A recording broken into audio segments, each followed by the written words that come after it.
স্বতন্ত্রকে ফাঁসাতে এইবার নোংরামির চরম পর্যায়ে পৌঁছে গেল বর্ষা। স্বতন্ত্রের ওপরে মিথ্যা অভিযোগ আনল। বন্ধুরা, চিরসখা ধারাবাহিকের আজকের পর্বে দেখানো হয়েছে কমলিনীর পরিবারের সবাই প্রোগ্রাম দেখতে স্বতন্ত্রের ইনস্টিটিউটে যায়।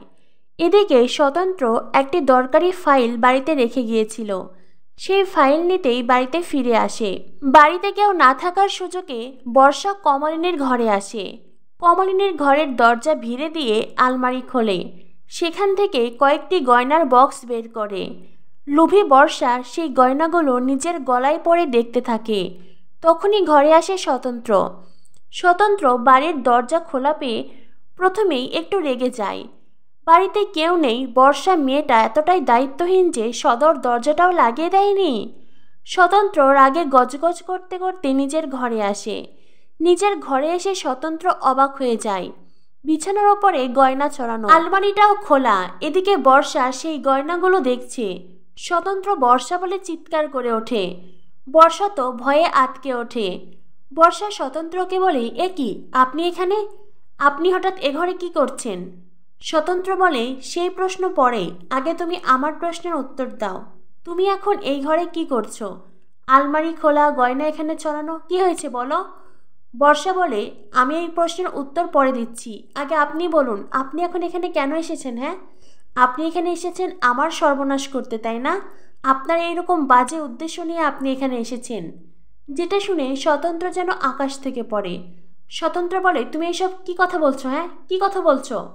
বর্ষা তখন খুব তাড়াহুড়ো করে সব গয়না আলমারিতে তুলে রাখে। আলমারির দরজা বন্ধ করে দেয় আর তারপরেই বাঁচাও বাঁচাও বলে চিৎকার করতে থাকে। স্বতন্ত্র বর্ষাকে থামাতে বলে, তুমি এটা কি করছো বর্ষা?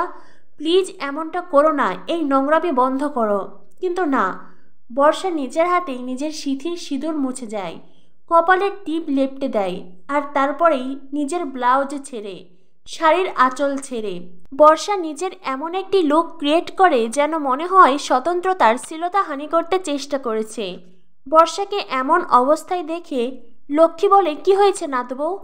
বর্ষা তখন লক্ষ্মীর সামনে কেঁদে কেঁদে বলে, ঠাম্মি, ও ঠাম্মি, এই লোকটা খুব খারাপ ঠাম্মি, এই লোকটা খুব খারাপ। বাড়িতে কেউ নেই, এই সুযোগে এই লোকটা আমার সর্বনাশ করতে চেয়েছে। তুমি দেখো না আমার কি অবস্থা করেছে। এই সব কিছু দেখে বর্ষা বলে, স্বতন্ত্র, ছি ছি ছি ছি, তুই এতটা খারাপ? তোর মুখ দেখাও পাপ। লক্ষ্মীর কথা শুনে স্বতন্ত্র আরও অবাক হয়ে যায়। সেই সাথে বড় মাসিমণিও সেখানে এসেছেন। স্বতন্ত্র বলে, বড় মাসিমণি, আপনিও কি এই মেয়েটার কথা বিশ্বাস করছেন? বড় মাসিমণি স্বতন্ত্রকে বলে, আমার বিশ্বাস করা না করায় কি যায় আসে, কিন্তু এই কথাগুলো যদি বৌমার কানে যায়, যদি বাড়ির সবাই জানতে পারে, তখন কি হবে? স্বতন্ত্র বলে, বাড়ির কে কি ভাববে, কে কি বিশ্বাস করবে সেটা পরে, আগে বলুন না আপনি কি বিশ্বাস করছেন? আপনি কি এই মেয়েটার কথাকে বিশ্বাস করছেন? আমি এই মাসের কথাকে ধরছি না, কারণ এই মাসের স্বভাবই হলো যেদিকে সুবিধে পাবে সেদিকে যাওয়া, একবার এদিকে তো আরেকবার ওদিকে। এই বলে স্বতন্ত্র লক্ষ্মীর দিকে আঙুল তোলে আর বড় মাসিমণিকে বারবার করে বলে, কি হলো বড় মাসিমণি, আপনি বলুন না। তখনই বড় মাসি কিছু বলতে গেলেই বর্ষা বলে, ঠাম্মি, ও ঠাম্মি, তুমিই দেখো না ঠাম্মি, আমার ব্লাউজে ছিঁড়ে দিয়েছে, আমার শীতের সিঁদুর দেখো লেপটে গেছে, আমার শাড়ি দেখো ছিঁড়ে দিয়েছে, তুমি দেখো না এসব। লক্ষ্মী বলে, এইসব দেখাও পাপ, আমি এইসব দেখতে চাই না, আগে বৌমা বাড়িতে আসুক, বৌমাকে আমি সব কথা বলবো।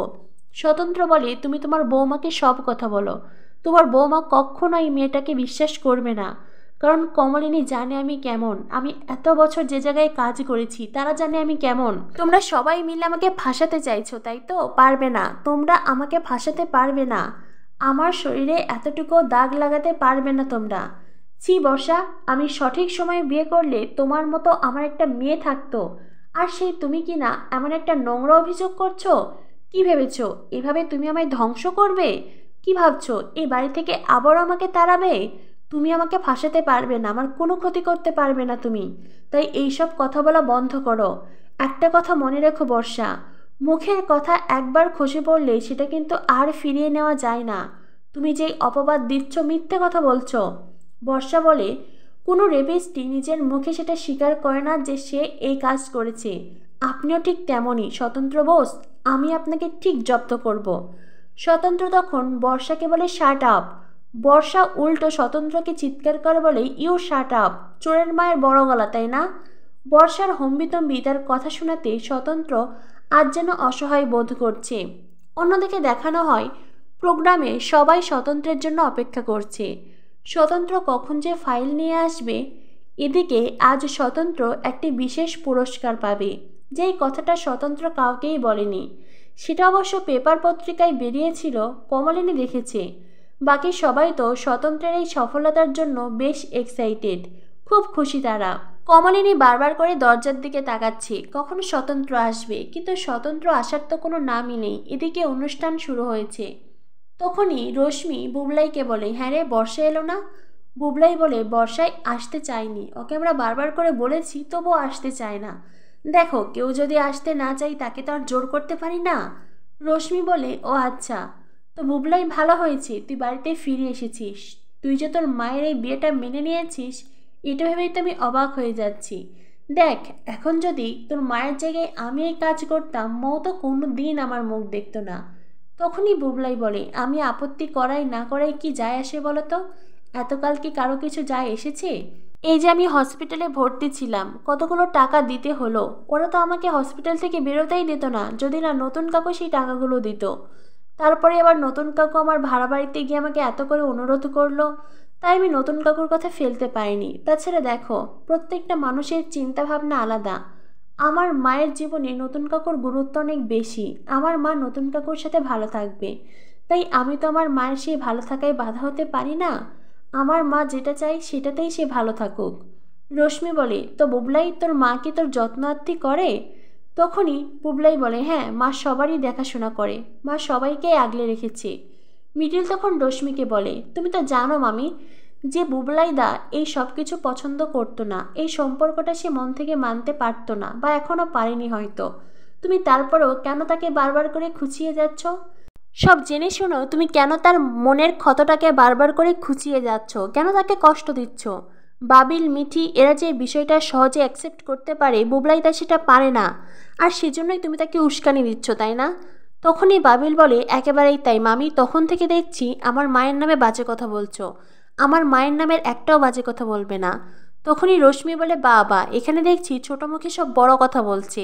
বাবিল বলে, বড় কথা তো বলবোই মামি, তখন থেকে তুমি যে কথাগুলো বলছো সেগুলো তো আমাদের কানেও আসছে।